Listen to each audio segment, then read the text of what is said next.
Hey guys, today I will tell you how to buy Ethereum on Moonpay app. So let's get started.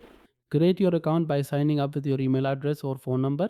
Once logged in, locate and tap the buy option prominently displayed on your screen. The default cryptocurrency shown will be Bitcoin, so tap this to change it. Scroll through the available cryptocurrencies or use the search function to find Ethereum. Select Ethereum as your desired cryptocurrency for purchase. Enter the dollar amount you wish to spend in the amount field provided. The application will automatically calculate how much Ethereum you'll receive.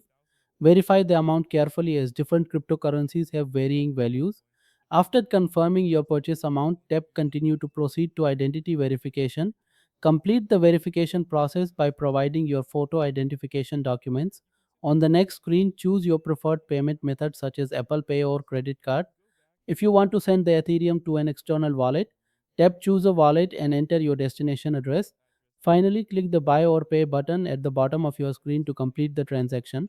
Your purchased Ethereum will appear in your Moonpay account shortly after processing, and that's how you buy Ethereum on the Moonpay app.